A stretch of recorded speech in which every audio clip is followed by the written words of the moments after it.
Hello साथीहरु, good morning. Welcome to my new blog है। र आजको ब्लग चाहिँ तपाईहरुले फुल हेरिदिनुहोस् हो।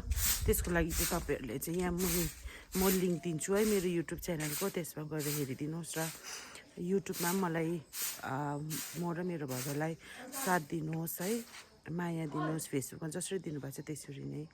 सो मेरो बिहानदेखिको काम हेर्दै जानुहोस्। भर्खर उठ्यो हो, हाम्रोमा चाहिँ आएपछि ढिलो ढिलो उठ्छ बहिनीहरू चाहिँ। अन्त आमा चाहिँ यहाँ बसिरहनु भएको छ हो। Good morning. लाउँदिनँ आमा, म किन लाउँथेँ र। अन्त यहाँ चाहिँ अर्को उठिरहेछ। Good morning. लु अब किचनको धन्दा स्टार्ट होला। दाजुको फोन आएको। ओम दादा। अन्त आज चाहिँ साथीहरू मेरो साइली दिदी आउनुहुँदैछ हो। अन्त चाहिँ साइली दिदी आउनुहुँदैछ। अघि हिँडेको 6 बजी नै बिहानै। र कहाँ आइपुग्यो अब हेर्दै गरौँ म। यो पालि त नाना अन्त 2टा नानीहरू मात्रै छ हो। तपाईँलाई याद भएकै कुरा हो, अस्ति अप्रिलमा भेना चाहिँ बित्नु भएको।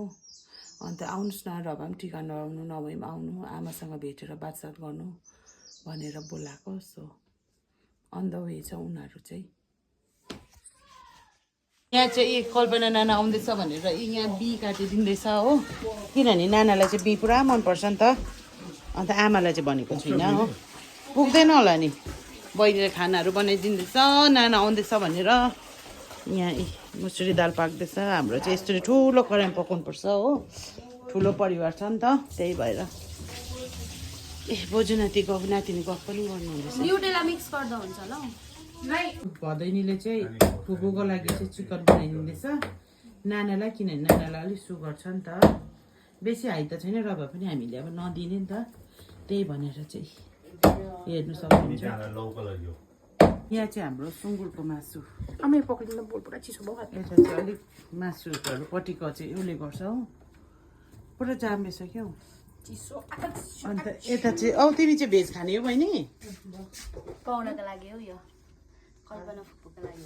आमा बेसी हुँदैन। के सोधेको अरे? के सोधेको? के सोधेको? किन? आज चाहिँ साथीहरू यहाँ हेर्न सक्नुहुन्छ है। 10-20 भइसक्यो हाम्रोमा खाना खाने कुरै छैन। मेरो फुपूको छोरा आइपुग्नु आँटे। म फुपूको छोरा दिनु पनि बिटो भएर आइने नै तपाईँहरूको मासमा आनिदिन्छु। होइन त्यो ठिकै हो कि के भइरह्यो अहिले चाहिँ? बग्न अरू बेला त छिटो खुवायो भने रुन्थ्यो त। अन्त आज चाहिँ दसैँ हो, ढिलो खानु पर्यो, ढिलो खानुपर्छ। आज त म 12 बजी खुवाउँछु। तपाईँको साथीहरू कहिले आउँछ दिइरहनु गर्नु? कुन त याद छैन, बोलाउँदिनँ। आज भात चाहिँ म 12 बजी दिन्छु। हुन्छ। दिदीहरू, साइली दिदी नानीहरूमा आयो। वेस्टबाट आएकै उहाँहरू चाहिँ बिचरा बिहानको 6 बजी हिँडेको। यता सेप्नु होला नाना। आमामा गाडी हेर्नु हिलोले होला।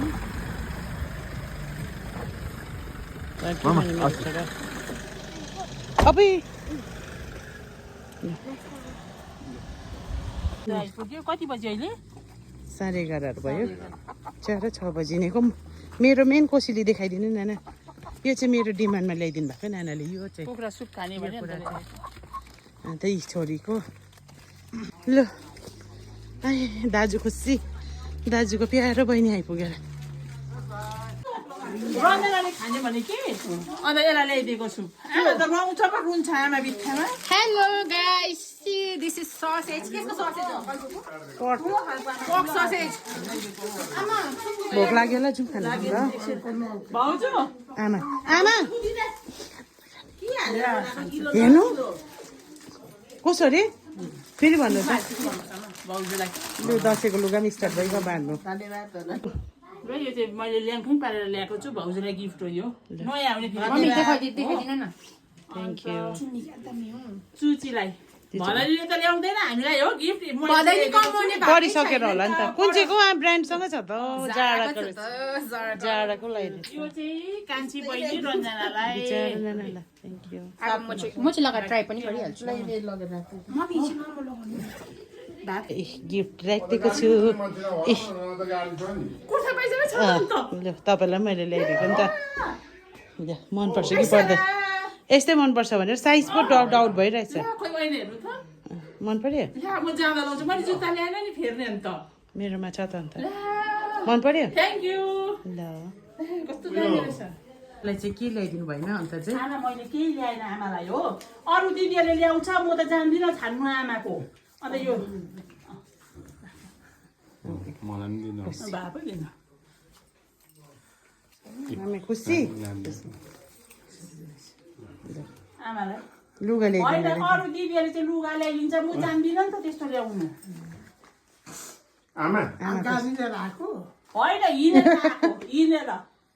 हिँडेर आएको अब मनिषलाई धुप खाना खाउँ है धुप ल्याएको माथिबाट खै खाना खायो पाएँ भदै फुपाएर कस्तो लाग्यो एकदमै खुसी छ तर के गर्यो मिस गर्यो भदै फुपालाई भन न मिस गरेँ फुपालाई तर यस्तै हो नि सबैजनाको होइन त्यस्तै हो भाइ चाहिँ स्ट्रङ भाइले के गर्छु भनेछ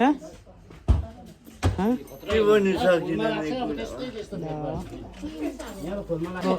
आमा छोरी चाहिँ खाना खायो मनिष नुसेन चाहिँ अहिले खाँदैन अरे हो यता चाहिँ मेरो छोरी यस्तो राम्री भएको छ हो यस्तो बनाइदिइरहेको जस्तै बेसी चाहिँ नखानुहोस् ल कम्ती खान्छु सबै मैले इसाको पनि नाकको निकै राम्रो भएछ बहिनी अब त। बहिनी बी खाने लु खाना लिनुहोस् ल इसा खाना खानुहोस् ल ओके मेरो छोरा चाहिँ यस्तो अग्लो छ हौ साथीहरू के भएको हेर्नु नि यस्तो अग्लो बहिनीहरू आएपछि चाहिँ यस्तो सुविस्ता छ कि मलाई बिचरा उसले यहाँ सबै गरिदिँदो रहेछ सफा sitting room thank you Prerana thank you एउटाले किचनको डल्लै ह्यान्डल गरिदिन्छ हो एउटा उसले गरिदिन्छ सो एकदम ढुक्क हुन्छ मलाई चाहिँ बहिनीहरू आएपछि बोजूलाई के ल्याइदिएन तिमीले बोजूलाई बोजूलाई मैले धेरै माया कसो अरे बोजूलाई म भोलि सपिङ गर्न लान्छु नि अमै नि बोजू त जानु सक्दैन त म ल्याइदिन्छु नि त सरप्राइज बोजू के ल्याइदिनु के ल्याइदिनु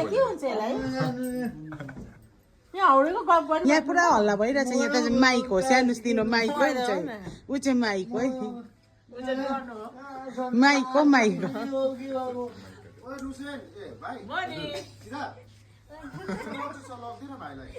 हेलो साथीहरू हिजोको भ्लग चाहिँ मैले एन्ड गर्नु बिर्सेछु सो अहिले म एन्ड गर्दैछु है अहिले बिहान सो मेरो भ्लग के कस्तो लाग्यो तपाईँलाई मन पऱ्यो भने लाइक सेयर एन्ड कमेन्ट गरिदिनुहोस् बाई